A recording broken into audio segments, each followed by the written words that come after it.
Welcome. My name is Kent Hill, and I'm Senior Fellow for Eurasia, Middle East, and Islam at the Religious Freedom Institute.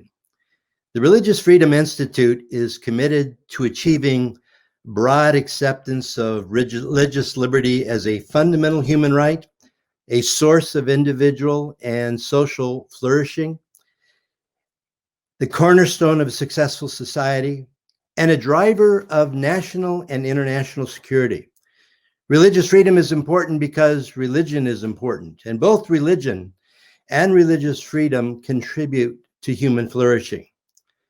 RFI is particularly interested in the societal and cultural conditions which either contribute to or undermine the good which can come from a society where all citizens, religious and non-religious alike, are free to fully participate in defining and achieving the common good. Today is the second of 4 webinars on the topic of truth, virtue, and the common good in Judaism, Christianity, and Islam. Our first webinar guest was Dr. John Finnis, a professor emeritus at Oxford and Notre Dame University. We talked with him just a few days ago, and he shared some important insights on how the Christian tradition views truth and morality. He particularly emphasized that though the divine gifts of reason and conscience, all people, I should say through the divine gifts of reason and conscience, all people, not just religious, can access information about truth and morality and the common good. And our special guest today is Rabbi David Novak from the Department of Philosophy at the University of Toronto. And today we will be focusing on Judaism's understanding of the quest for truth and virtue and the common good. But before I introduce Dr. Novak, I would like to introduce my good friend and esteemed colleague, Ismail, who is the director of the Islam and Religious Freedom Task Force, to say a few words of welcome as well. He will be co-moderating with me today. Thank you, Kent. Bismillah ar-Rahman ar-Rahim, in the name of God, the most gracious, most merciful. I'm really looking forward to this conversation today. If it's anything like as interesting as our conversation with Professor Finnis, then we're in for a real treat here. Thanks, Ismail. So let me put a little context to our discussion today. It's not just in the United States, but it's in Canada and Europe as well that you encounter a widespread and growing skepticism, even a kind of despair about finding common ground, a despair about whether we can agree on truth. We're just too different, the thought goes. The old phrases that we used to use a lot, natural law, natural rights, human nature, transcendence, even the common good, even words like virtue and virtues, they seem to be, to some, outdated, irrelevant, wrong-headed, or simply impossible to make sense of given the diversity. There's a kind of painful polarization, even nasty polarization that one senses in the culture and in the body politic. I can't help but remember the lines, the very famous lines from the poem The Second Coming in 1919 by the Irish poet William Butler Yeats. Probably the lines are quoted too much, but I think they describe for many a century later how they feel about the culture in which they live. Yeats wrote, "Things fall apart. The center cannot hold. Mere anarchy is loosed upon the world. The best lack all conviction, and the worst are full of passionate intensity." And in addition, in these turbulent times, there's even a skepticism, even a hostility for religious voices to express themselves in the public square, as if they don't have anything to offer, or what they have to offer is just so out of date that it does not deserve to be heard. So a fundamental question for us today is, do in fact the monotheistic religions of Judaism, Christianity, and Islam, do they have something to offer to society, to a society which is unsure of how or whether we can even agree on what is true, what advances the common good? Now, I want to say that we are unusually fortunate to have today Rabbi David Novak. He is from the philosophy department at the University of Toronto, but he brings the perspective not just of a scholar, but of a practicing rabbi for over 2 decades. So let me tell you a little bit about Professor Novak or Rabbi Novak. He's written 13 books, over 200 articles, has been active on the intellectual scene for a very long time. He was a founder and vice president and coordinator of the Jewish Law Panel for the Union for Traditional Judaism. He's a founder and faculty member of the Institute of Traditional Judaism. And as I mentioned, for 23 years, he served in various parishes throughout the United States, but he's lectured at universities all over the world. So, Rabbi Novak, we're honored that you are here with us today. And I wonder if I might pose the following question to just kind of get us started here. Rabbi Novak, in light of the considerable evidence of the growing and bitter polarization in our societies, and even the compounded by the lack of faith that we can find the common good anymore, I wonder if you might offer some thoughts from a Jewish perspective as how your tradition believes we can best pursue truth and morality, and also how can we do this in a pluralistic society where some believe and some simply don't. Well, I think that I mean, in terms of the pursuit of truth and justice, the Jewish tradition is clear that the Torah, meaning the Bible, and the traditions that have been built upon it, are the best means to the affirmation of truth and to what many people now call human flourishing. The question, of course, is that a lot of these perspectives were conceived at a time when Jews were not part of a non-Jewish world. We were a part. I mean, we were there, but we were very much ghettoized, and we're not part of the public discussion.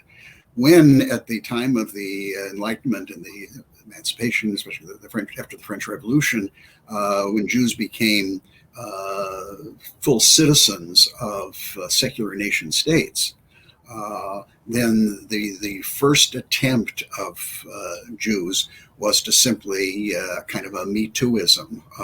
In other words, that we're as good as you are, and we'll conform to whatever the standards are out there. And if our tradition has to take a back seat, well, it has to take a back seat. Needless to say, more traditional members of the community said the tradition can't take a back seat. It has to be primary, and therefore we have to discover within the tradition what enables us to be participants in this secular order. And in terms of that, then it's not so much a question of Jews saying, well, this is what the Jewish tradition says, you know, we ought to do to be good and truthful and just. But rather, it is our trying to find some common ground in other traditions, that there are certain things that these traditions, both religious and secular, have affirmed, certain things of the common good, certain things of virtues and whatever. And we can have some grounding in this, not because it comes from our tradition, but it's something our tradition recognizes as having been in the world before the revelation that founded our tradition. And for the Jews, the revelation of Mount Sinai gave us a special covenantal relationship with God. But that didn't remove us from humanity. There's still that background there, and that's something that we can access to find common ground with people from other traditions. Now, if you say there is no common ground out there, then that fact is if there is no common ground, it's because people have despaired of ever affirming that there are certain very good reasons for what formerly were common standards. So that one can argue rationally for a position and find that others in other traditions have reasoned, not just affirmed, but reasoned similarly. But when the discussion becomes a question of a power struggle, or a type of relativism that says, that there is no common ground, and whatever, and that therefore rational arguments are all rationalizations of something that really is not argued for at all, that's when you have a problem. So therefore, the kind of discussion of what do we hold in common, and people discovering the resources in their own traditions that, as I say, not because of the authority of their traditions, because their traditions themselves have recognized this as preceding them in the world and still functioning in the world. So that's why I, as a rabbi, decided early in the game as a student to study philosophy. I thought philosophy was the best way to both interpret the Jewish tradition and to bring insights of the Jewish tradition into the public square that are arguable, but you can argue for them and you can make arguments for them and discover that you're not the only one who does it in a similar way. Yeah. Rabbi Novak, you began your comments by making mention of the Torah, but then a few minutes later, you made a very interesting observation that it wasn't as if the Torah came first. It was that the Torah recognized something in the nature of the universe that the Torah then talked about and reflected. That's sort of the common sense that God had created the world in such a way that these are truths, these are standards. And you later talked about there used to be a time when there was a greater recognition of these as common standards. How do you account for what's happened today, where there seems to be more questioning about whether there are such legitimate common standards? I don't want to get into the question of whether you have the 10 Commandments on a school wall, but it does raise an interesting question about what could possibly be the nervousness about saying that we support the moral judgments or the principles that are found in the 10 Commandments. What about that could be questioned as we really don't know if those are true? That's just that's just the terrain of religious people. That now in the past we used to talk about that as natural law a little bit. You had the opportunity that most Jewish scholars have not had. You put yourself in a situation where you actually were doing your PhD work under a Catholic philosopher, Germain Grisey, who represented the Catholic tradition on natural law.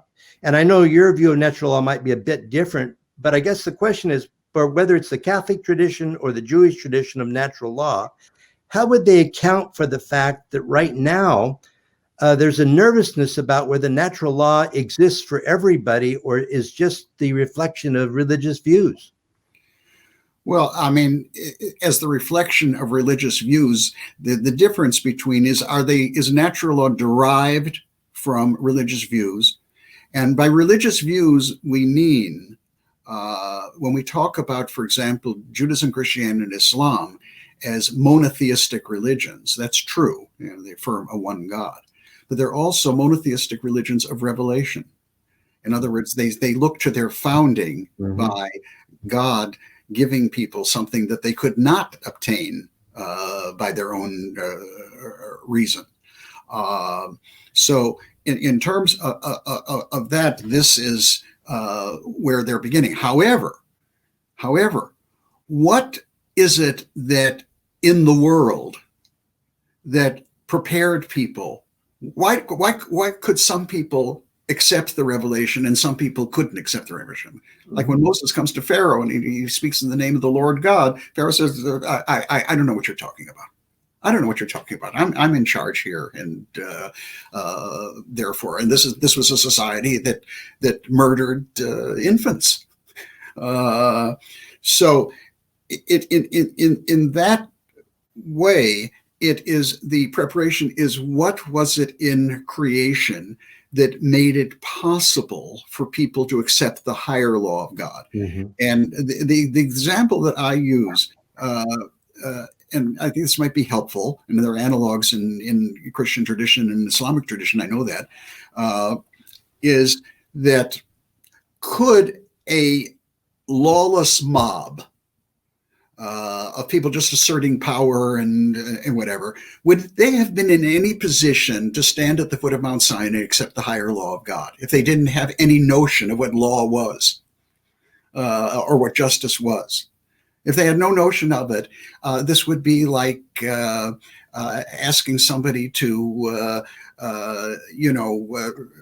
sing a musical score if they're totally tone deaf, or describe a painting if they're colorblind, and whatever. So we were kind of wired, as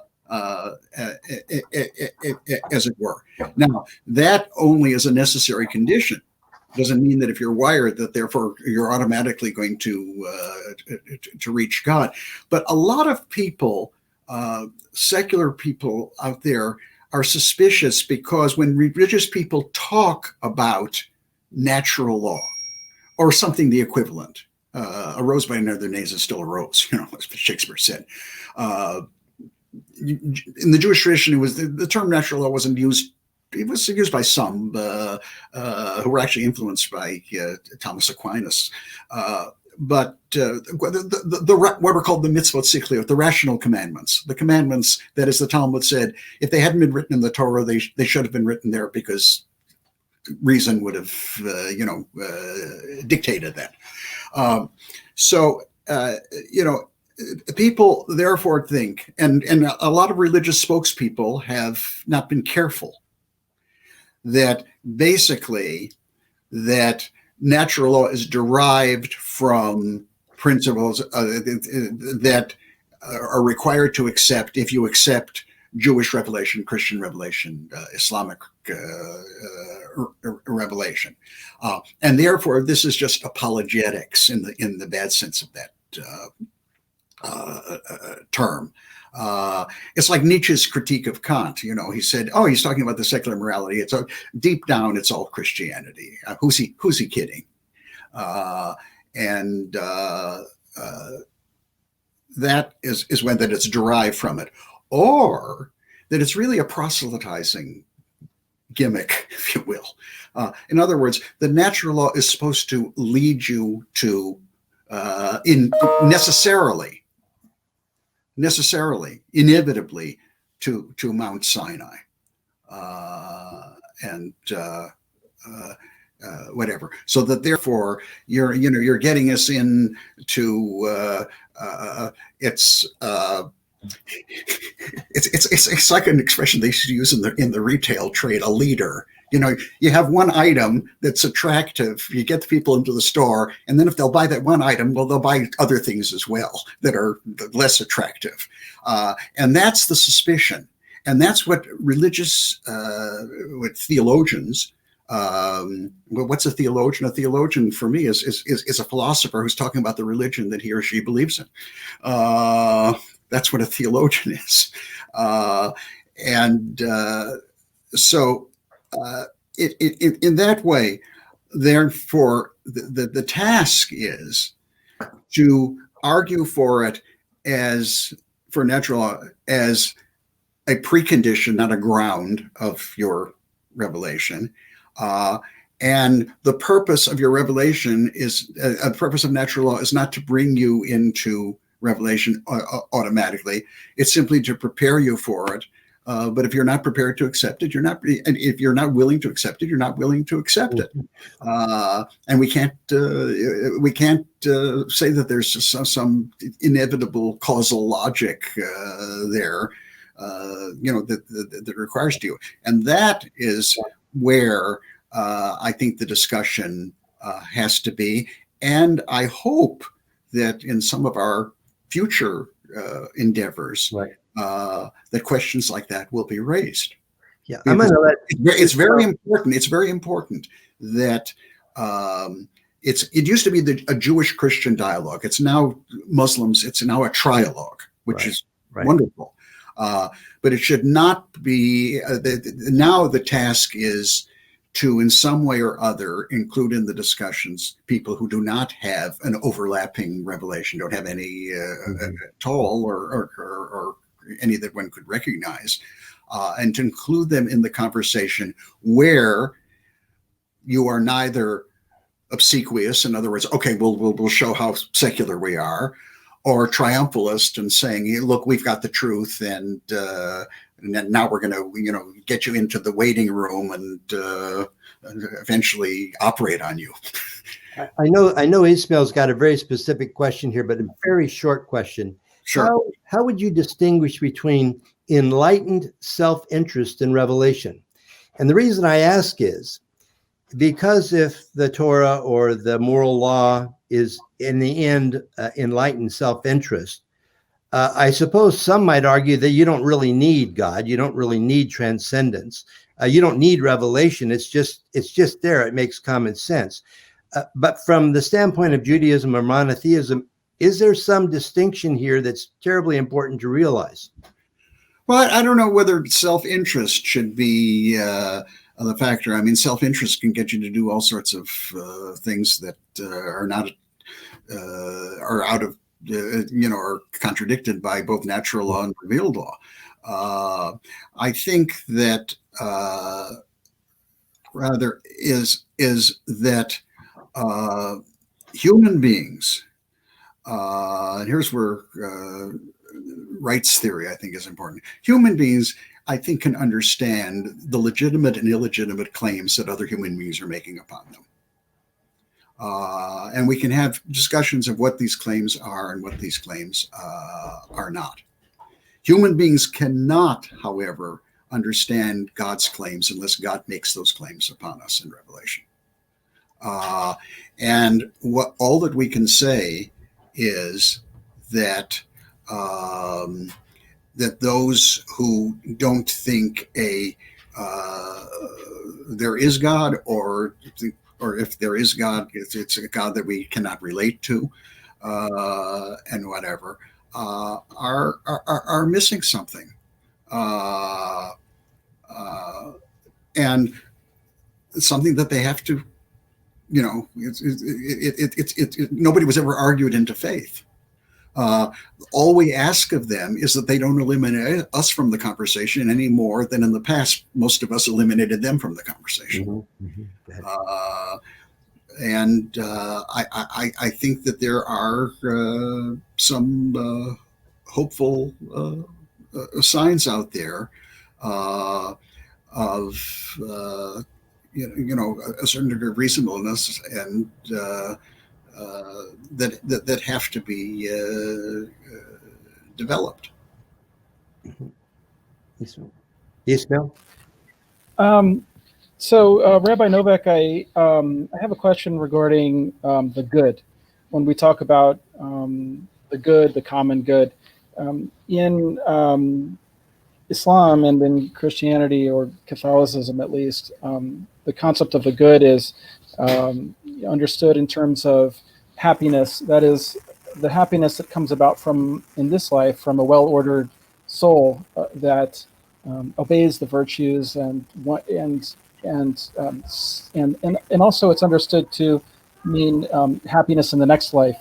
That is, as Ibn Rushd, Averroes, and also Imam al-Ghazali mentioned, and Aquinas said as well, reflecting that happiness that comes from pleasing God and from ultimately seeing His face in the hereafter. So I wanted to ask, how does Judaism understand the good, and how do we find common ground? Part B to that question would be, how do we find a common ground with those who see the good as sort of maximum exercise of human autonomy, which is the fashionable understanding of the good in our era among many segments of the culture. First of all, I have to tell you that for both philosophical and theological reasons, I do not speak of the good or even goods. If you were to read the Hebrew Bible very carefully, God is never called good. God does good, but he also does things that seem to be bad for us. I mean, in the ultimate scheme of things, we were supposed to understand that this was all for the good. But what is good is, yes, what in this sense is doing good, benefiting our fellow human beings, doing good, and we were told in the Torah that God says that it's good for God that we respond to God, that God's interested in us, that he wants to hear from us, and he wants us to act in concert with him, which is called a covenant. So that is, but when one starts talking about the good, you're dealing with some kind of and Plato was the one who said, that the highest form, this metaphysical reality, is takathon kathoto, in other words, the good in and of itself. And I am decidedly not a Platonist. So even though I wrote a third of my dissertation in Plato, but so along those lines, it is one seeking to do the highest good, to do what is best, rather than the good being some object that we. The good functions much more as an adverb than an adjective, modifying action. Action is done well, or it's action done not well, and that will depend upon what its ultimate intention is. What are you affirming? What are you striving towards? So elaborating on that, can you discuss what are the virtues, or how does not necessarily enumerating them, but how does Judaism understand the virtues, and what is the relationship between the virtues and the divine commandments? Well, first of all, the term virtue comes from the Latin virtu, which means kind of manly strength. In Greek, it's arete, which means excellences. In Hebrew, the term for virtues was midot, which means qualities, personal qualities. So a person who acts justly on a regular basis is considered to be a tzaddik, is considered to be a righteous one, a just one, so that justice becomes a quality or a habit, or whatever. The interesting thing is that clearly, even in secular systems, what is the relation between law and virtue? What is the relation between law and virtue? Now, Judaism is very, like Islam, is very, very law-based, commandments. So what is, and this is where the debate is, and I'll tell you which side of it I come on. It's one of these perennial debates that there's never a conclusion. It's one of these debates that my wife will ask me when I come back from a conference, what did you conclude? I said, nothing. We just got great clarity. So get some great clarity. The relation of law and what's called virtue or midot in Hebrew. And here raises the question this way. Is the purpose of the law, which are the commandments, to basically inculcate virtue in us. So law is a means to virtue as an end. What John Finnis, a wonderful interview, by the way, yesterday, recently, is with John Finnis and following Germaine Grisey, who was both of our teachers, looks upon that acts that are done in and of themselves, ends in and of themselves, really are virtuous acts. Knowledge for its own sake and others. Okay. So is the law simply to inculcate in us virtue? One could see that Maimonides, the great Maimonides, one of the main influences on Thomas Aquinas, by the way, definitely, and that's the influence of Aristotle. Okay. Or is the virtue, the purpose of the virtues, to habituate us to keep the law more easily? In other words, that when it comes to doing a commandment, if you're kind of habituated, it's not going to be a struggle. Should I or should I not? And whatever. It's not going to be that kind of agony. I mean, at times there will be, but for the most part, it'll be something that you've already internalized. So the notions of conscience, is basically the law that's been internalized. So you don't have to consult a book frequently. You kind of will know what to do, being habituated. So that is that the virtues are for the sake of keeping the law in a deeper sense, understanding what the ultimate purposes of the law are, which are to reconcile us with God and our fellow humans. So that's the case. Now, in terms of that, I come down on the virtues are for the sake of law rather than law for the sake of virtues. And that is, interestingly enough, was in philosophy, you can see it as a debate between Aristotle and Kant, Immanuel Kant. Now, Immanuel Kant came from a type of Protestantism that was extremely influenced by the Hebrew Bible, the Old Testament, and whatever. And I think Kant, in a secular voice, gave some expression to that. So I agree with Kant. But in terms of philosophy, there, just is an aside.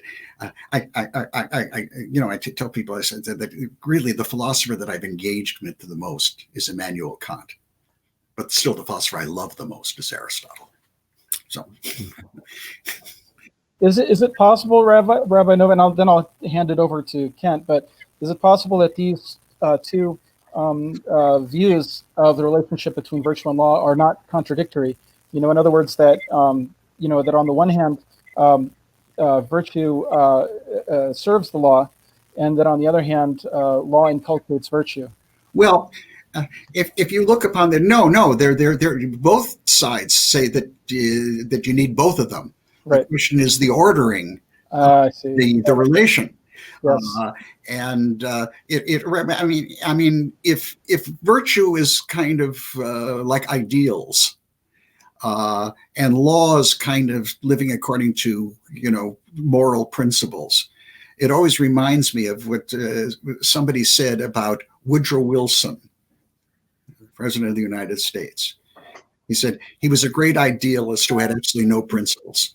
In other words, he had great ideals, of what was to, the world order, but in his dealings, which would be law governed, he was unscrupulous and manipulative and whatever. So you don't want ideals without principles, but you don't want principles without ideals. What the ultimate reasons for these laws are, and that is not only a religious problem. It's a problem in anybody who deals with what John Finnis rightly calls practical reason, the way we order our lives and our actions. Thank you.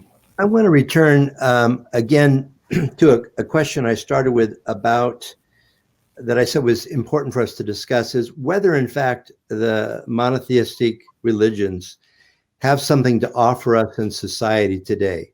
And I started with the problem statement that everybody, I don't know anybody who doesn't acknowledge that there's great polarization, and not just polarization, but nasty polarization, a demonization of the other. That is with us today. And if somebody says kind of tritely, well, I just think we need to be more virtuous. And, we don't really get a debate about whether virtue is a good thing or not. Who is going to take a position against justice or courage or temperance? I mean, for the most part, these are goods. They're goods to everybody, religious and non-religious alike. And yet we've got this nasty situation. And so I'm wondering if at root, trying to find out what is the root of treating the other so badly, which is what we do today. If you're on the left, the right is terrible. If you're on the right, the left is our demons.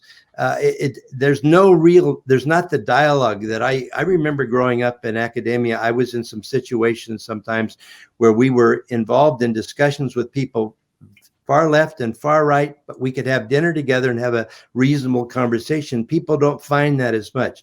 And here's my question. Is there a way that monotheism can help here in the sense where there are certain things that come from our theology, our philosophical understandings as Jews or Christians or Muslims, what can address this? Is there something that they get from those beliefs that might help us here? And I'm wondering if it has to do with human dignity. I wonder if it has to do with anthropology, in the sense that if you are a Jew or a Christian or a Muslim, you're simply not allowed to treat other created folks in ways that demean them or hurt them if you're faithful to your tradition. You're not allowed to do that. You may hate them, you may not like them, you may disagree with them, but you're not allowed. They still have human dignity. And if there's an absence of anything today, it would seem that one of the things that there's an absence of is a genuine respect by us of the other. Is this one of the unique things that monotheistic religions can offer in this setting, which says, there are values out there, there's morality out there, there's right and wrong out there, there's truth out there, there's conscience out there that God implanted that says you must treat the other well. You must do something, you must view them and you must hope for their best. You even must forgive them if they do something bad to you.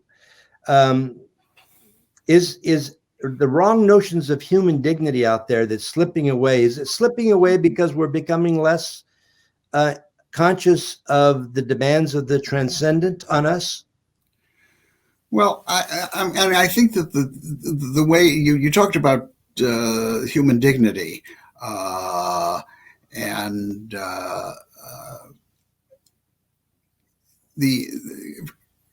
for human dignity, certainly for Jews and Christians, and there's a similar concept in Islam of human beings being created in the image and likeness of God, which means that human beings have a special and unique status in the eyes of God.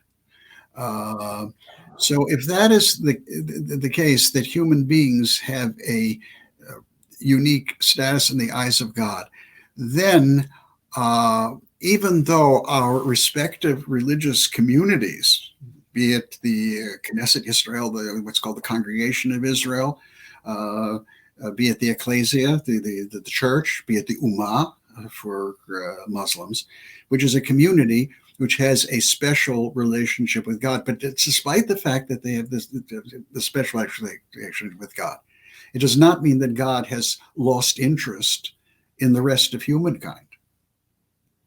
It means that you think that God has a special relationship with your community. Other communities, the two others that I mentioned, I think that the same God has a special relationship with them. Right. But the same God who elected these communities has not lost interest in the rest of humankind. And if God has not lost interest in them and is still concerned with them, then certainly we should be as well. Which does not mean looking for some kind of lowest common denominator. That's all that we need. Because these basic moral standards are necessary but not sufficient for human life. That was a mistake of the Enlightenment. They said, well, we'll just have some basic moral principles and everything. You cut out all this cultural stuff and religious stuff and revelation stuff and whatever. Well, nobody lives at that level. It's these traditions have built upon that and everything else, but never forgetting that they're there and they apply to to others as well. And that is the factor that is the case. Once one loses that notion of a unique human nature, however one conceives of it, then human beings, can be treated like things rather than as persons. So, that is what is the case. I remember a long time ago when I taught at the University of Virginia, we were interviewing somebody for a position in a chair, actually, in bioethics. And one of the objections to this person was that this person said, when it comes to who is a human being and who is not, that's to be left to the state. I said, really? What if the state's a Nazi state that decides who's human and who isn't? Is that? I thought that was horrific. And I wasn't the only one. Most of us thought it was horrific. Well, the person didn't get the job. Yeah. I remember. Thank God. I remember one time hearing a statement by Mark Twain that's kind of haunted me ever since. He said, "It's not the parts of the Bible that I don't understand that bother me, it's the parts I do." And to me, that's a little bit like the passage in Romans 7, where the Apostle Paul acknowledges that the problem most of us face, the problem he faced, was not knowing what the truth is, knowing what is right and wrong. It is bringing our lives into conformity to what we know to be what we should do. The conscience tells us to do something, tells us to be generous, tells us to be kind, and yet we're inclined to be selfish, or we're told to treat others well, and yet we are tempted to use them for our own purposes. Now, this brings up the question, perhaps from within Judaism. I'd like to know what you think about this. This problem, what I used to call the moral gap, when I worked at the Templeton Foundation and did some research on this problem in the human community of not being able to live up to our what we say we believe and what we say we know to be right and wrong. Is this a place where the religions, where Judaism and Christianity, Islam, where they have something to offer as well, where they say we are dependent on God or divine help to help us live out the lives that we know that we were created to live out, which we don't seem to be able to do by ourselves? Is that a strong concept in Judaism? Yeah, it is. It's a strong concept in Judaism. And if you look at when there's discussions of original sin, original sin, which in Hebrew is called chet kadmon. Okay, original sin. There were many at the time of the Enlightenment who said, well, that's the problem. Christianity makes us so guilty and dependent and whatever. People are basically good. People are basically good. And if left to their own devices, they can work out a perfect world. I mean, the best way to look at that is Schiller's great poem, Ode to Joy, An die Freude, which Beethoven sent to music in the in the Ninth Symphony. And that was a notion that many liberal Jews bought into. Well, the Christians say that we're evil and everything else like that. And, because it was a Jewish attempt of liberal Jews to show, we're in sync with the secular Enlightenment, kind of superiority. People who've been told they were inferior previously. So that is, along those lines. But as Reinhold Niebuhr, who was a great Christian theologian, said, he said, I find it easier to believe in original sin than even to believe in the existence of God. Yeah. He said that in the 1940s. Right. Millions of people were being murdered. But I think that what the notion of original sin is not the notion, well, for original sin, so therefore how can we be responsible for anything I do as an individual?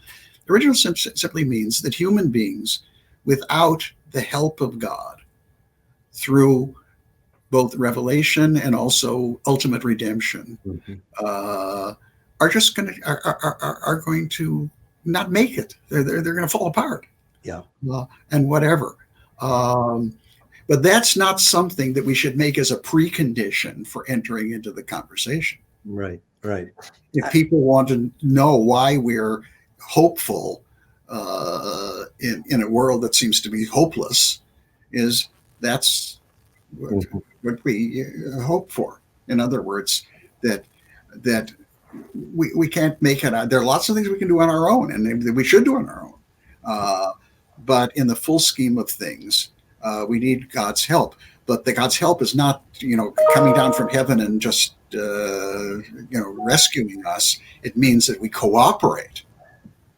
We cooperate here and now. Right. But don't regard this as our own achievement. Right. So, in that way, this is certainly discussed in Jewish community. And in fact, some of us have been critical of kind of a pseudo-messianism where people think, well, God has given this, and therefore all we need to do is, conquer the world or that sort of thing. And therefore redemption will be an automatic result thereof. Yeah. And that kind of triumphalism, religious imperialism, is something which all of us in our traditions have to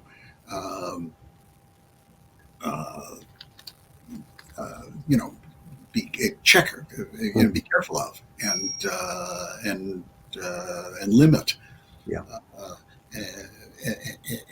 And whatever, and that is a difficult task. Ismail?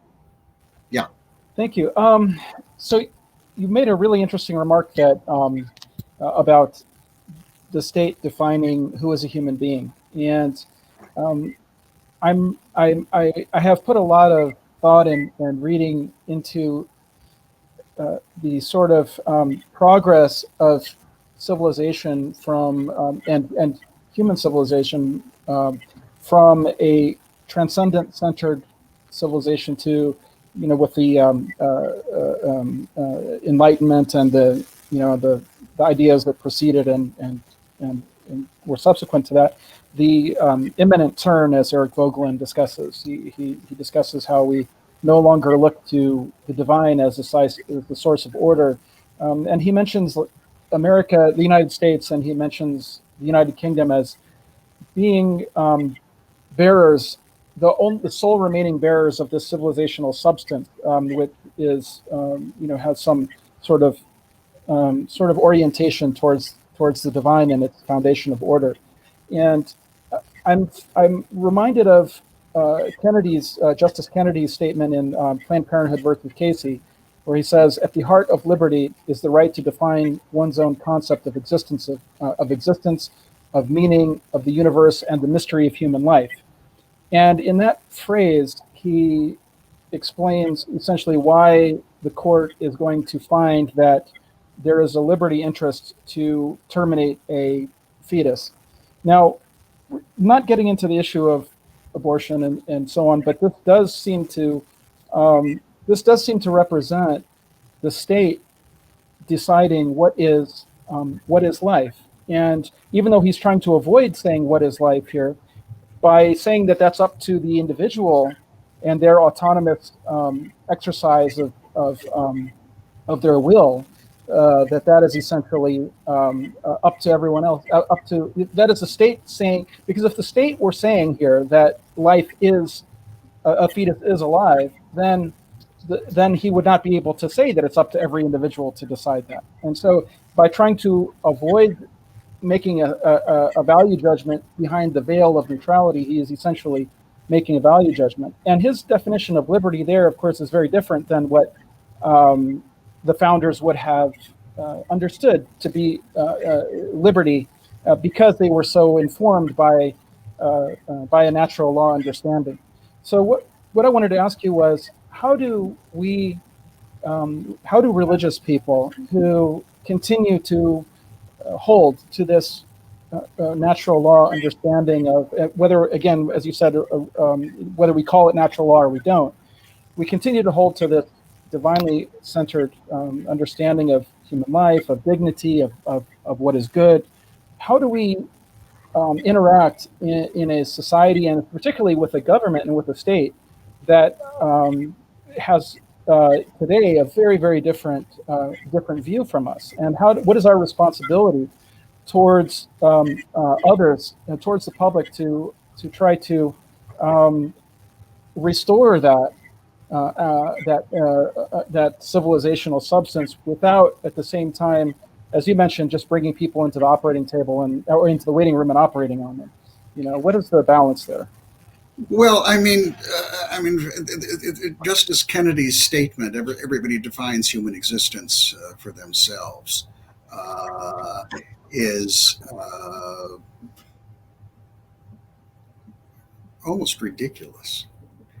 The fact is that on questions of life and death,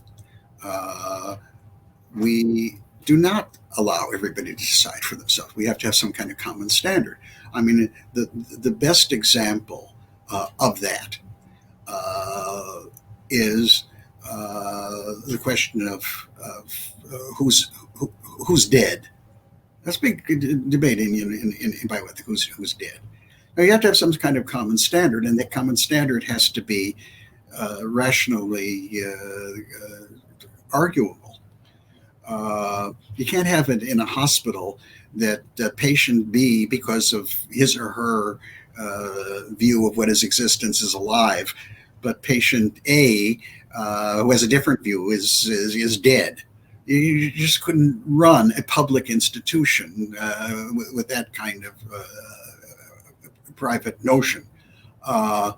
Now, what you've seen, however, carrying that, using that same logic, are people who've said, well, the patient B is alive because patient B is part of the Jewish tradition, which says you're not dead yet. And patient A comes from some other tradition that says you are dead, and whatever. And then therefore you should just only advocate for your own people. But that you cannot run any public institution that along those lines. So the question is, does the state define a human being? Is that the state's definition? Well, the state's definition is the human being. The state didn't create that human being. Therefore, how can the state be the final arbiter of what that human being is? You had the same debate over same-sex marriage. The state will define the marriage can be between, but the state didn't invent the institution of marriage. The state inherited it, and therefore can it radically be defined so that two women can call each other their wife, which seems to be I mean, that's not how language functions. Language is by definition public. It's communication. So I think but I think that the most that people of faith, therefore they have to trust in God. And in that case, I think that Jews have something to offer, because the question is that Christians, until very recently, thought, which wasn't a fantasy, that basically they were the majority, they were in charge of the culture, and whatever, and it kind of took it for granted. And Muslims, most of them lived in societies where they were the majority and called the shots. Okay. Now, Christians are probably, whether they're still a majority, maybe, but in the culture forming and powerful institutions of the media, the universities, and the courts, and whatever, they're as much a minority as Jews and Muslims are, much in the minority. So we Jews have learned how to live with that much longer. And it was that it's trust in God. It's trust in God. That all the predictions that we were going to disappear and be annihilated, whatever, were not true. And as it says in the 27th Psalm, were I to believe that I would see the good of God's good in the land of the living. I don't know whether I'm certain of it or not, but I do hope. And that is something that you can't tell people you should hope. It's something that's built into our lives. It's built into our lives when we observe the commandments, when we pray, when we both in relation to the commandments in Judaism, they're commandments that in relation to human beings. They're also commandments made on the makom between the human beings and God, and that's what gives us hope. The best example of this, I want to tell a little story about a teacher, not in the formal sense, but a friend. Probably many would say the greatest Talmudic scholar in the world, Rabbi Professor David Weiss Halivni, who for many years taught at the Jewish Theological Seminary, and then thereafter at Columbia University, and upon his retirement at Columbia, moved to Israel, where he's living now. He's not in good health. He's over 90, and may God sustain him. David Weiss Halivni, in 1944, at the age of 15, arrived in a cattle car at Auschwitz. And together there with him was his aunt, who they lived together in the same house, and she was really much more like an older sister. When they came to Auschwitz, they were divided. She was put into the line of the infamous Dr. Josef Mengele, used for medical experiments, and then she would undoubtedly be gassed, which she was. And he was put in because he was young and healthy into the work line. And as they were separated, his aunt's older sister screamed out to him in Yiddish, their language, saying, "The Torah, which you've worked so hard to understand, may it be your shield, your protection in this place." And as he told me, and then in a public address in Israel, which was electrifying, he said that that's what kept him going, that the Torah would be his shield in that place.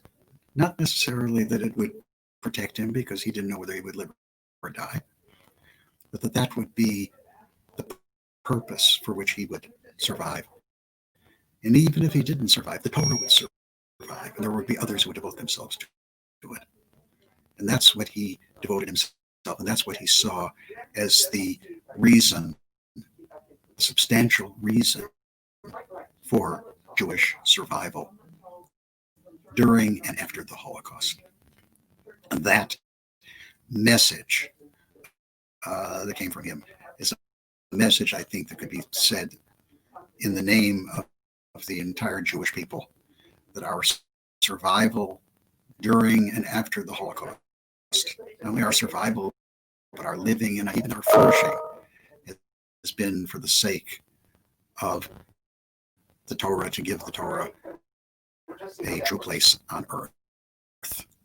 And if that life according to Torah influences in ways we didn't even anticipate the rest of the world, then may that be God's will. Well, I'm afraid our time has run out, and I just need to bring this to a close. I apologize. I think there's a little background noise on my end. Somebody has decided they want to mow their lawn, and that's what they're going to do. One of the things that's pretty obvious. I know it. One of the things that's pretty obvious for our conversation, we talked about polarization to begin with. The fact of life that we all live with is that the diversity and the nature of the diversity today is just greater than it's been in recent years. And it's something we have to try to deal with. We have to try to figure out how we find common ground, even amidst all of the diversity. But one thing is for sure, the culture and the body politic would be greatly impoverished if, in fact, religious voices were not there to participate in the discussion, to remind people who are not sure what they think of what the traditions have taught for centuries, for millennia in many cases. And at the very least, we have to commit ourselves to that and to try to actualize the virtues in terms of civility and re-emphasize the importance of human dignity, the dignity of the one we disagree with or don't understand. I want to end with two sort of announcements that I think will interest our listeners.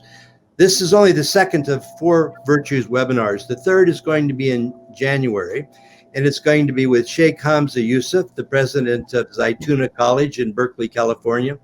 And he will talk about these issues from an Islamic and Muslim point of view. And I'm particularly excited today to tell you about a new initiative between the Religious Freedom Institute and the University of Chicago's School of Divinity, and more specifically in the Divinity School, the Center for the Public Understanding of Religion.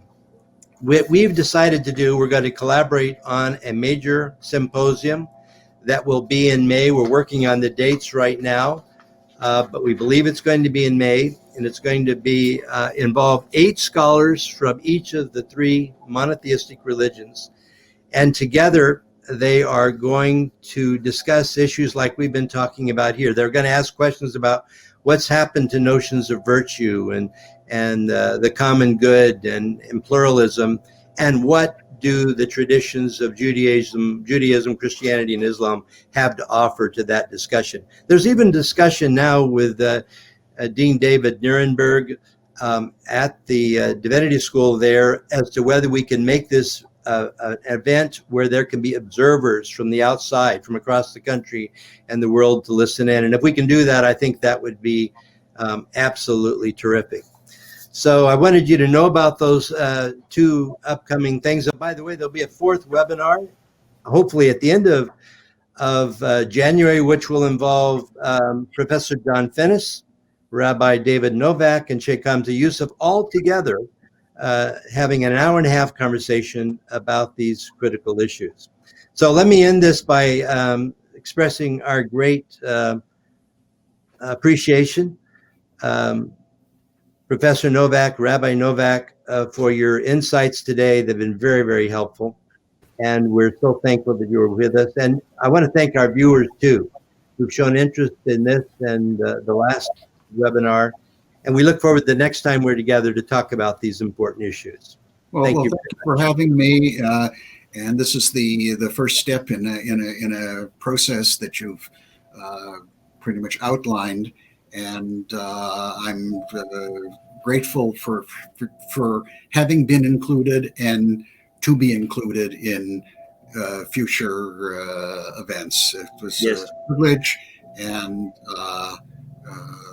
it is something that is, I think, benefited me, enriched me, and I hope it's had some effect on others as well.